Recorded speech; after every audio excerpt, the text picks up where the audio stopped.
Okay, so today I want to take you through one of my new favourite features of Live 11. We're going to be looking at slides on notes, and originally I was going to do this for like a trap beat, but then I got playing with this loop. I'll play it in a second, and I realised that actually it's really great for like techno as well. If you're making like minimal driving techno, the slides are really good on basses because you can kind of create variation with a sample, but only enough variation so it's not like loads of melodic content. It's not, it's not Stephen Bosnan where it's like, it's like, I'll play it to you and you can hear, and then we'll go in and have a look. So I've actually loaded in a Young Thug trap sample of a Smooth 808. If I play it to you, yeah, it's just a standard. You would expect that to be in any kind of trap record. Bit of saturator there. That's clean. That's for saturator. Just giving it a little bit. And then I drew in this bass line, this very basic bass line. I like the bass. I like the battery biscuit bass. I like the bass. So as you can see, we're in Ableton here, and I have my tracks labelled here, bass and drums, so I know what's going on in Ableton. And you can see I've got my drum rack and my bass is loaded into a drum rack, and everything's clear and concise, and I know what's going on. Talking of workflow, I've just released a new Ableton Live course which is called Supercharged Ableton User, and it takes you through the entire process of developing a good workflow in Ableton. So if you want to learn how to make more music and be more productive and get tracks finished faster and know what's going on in your sessions, go and find out all about it in the link below in the description. Okay, cool, let's go back into this. So what you do is you go over here, and as you draw in a note, if you're new to Ableton, double click on a clip here, and that'll allow you to create a new MIDI clip.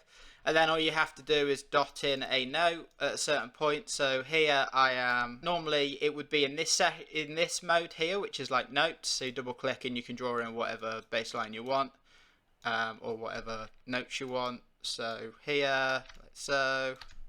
Okay, and then what you do is, if you're in Ableton, there's now 3 modes. So there's notes, envelopes, and note expression. Okay, if you go over to note expression, if you go to this here, what you'd be given is, if you select the note that you want to change the pitch of, you'll be given this like weird like line. I don't know if you can see this, but it basically says 0 ST. That stands for 0 semitone. So it's not being, the pitch of the note isn't being changed at all at this point. If you go up, obviously the pitch goes up, and it goes in semitones. So there's 12 semitones in a octave, and so you can go all the way up to like 4 octaves, or below to down 4 octaves as well, which is really cool. And then what you can do is you can just draw in whatever you want. So these are your slides. So if I play it back now, I'm going, so this is sliding up by an octave right now.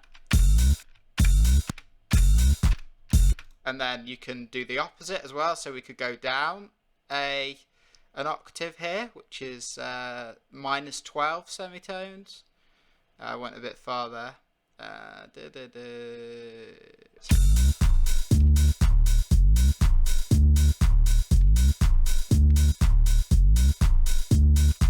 And you can do the same here. So this time let's go, so we're at C. So let's go up.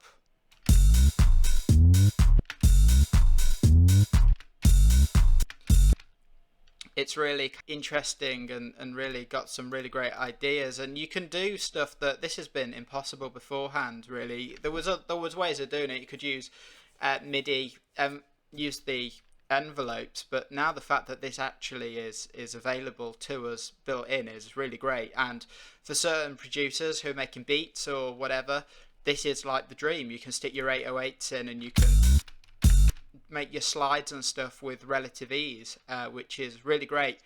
So what you do once you're in this MIDI editor, you can obviously go back and you can add more notes if you want to, and it doesn't affect it. So if you want to change the length, if I make a change here, make this shorter, for example, it'll do it. You can change the note, and then if you go back, it'll make it shorter, so you can just then pop it back to where you want it to be, which is up here. and if you want it to be longer, that's fine, it'll just level it off. So you just have to be aware of that if you're making that change. But yeah, really cool little feature, and I can see lots of creativity for me using this. Again, kind of creating that like Horton techno. In fact, I'm drinking water right now because it feels like I am in Ibiza. So cheers to that. I'm sure my friend Ronaldo, he agrees with me, right? Thanks, Ronaldo. So that's it for this video. I hope you found this useful. I think it's really got potential to do some really cool stuff and have some really good ideas. Again, for people who are using 808s and want those slides, I think this is going to be great for that. And for people who want to make techno and give a bit of variation, I think that's going to be really good. I haven't tried it with a dubstep sample, but I imagine that could create some quite interesting effects. Yeah. One note to mention is that it really needs to be a sample loaded into a sampler in order for it to work. I tried to get it to work with Anna 2 earlier, it didn't seem to work, so I loaded the sample in as the audio in as a sample, say, and did it that way, and it worked great. So if you found this video useful, please subscribe, like, and hit the bell notification. I've got loads more videos like this coming out very, very soon. And until the next one, I hope you enjoyed this video, and I'll see you soon. Bye.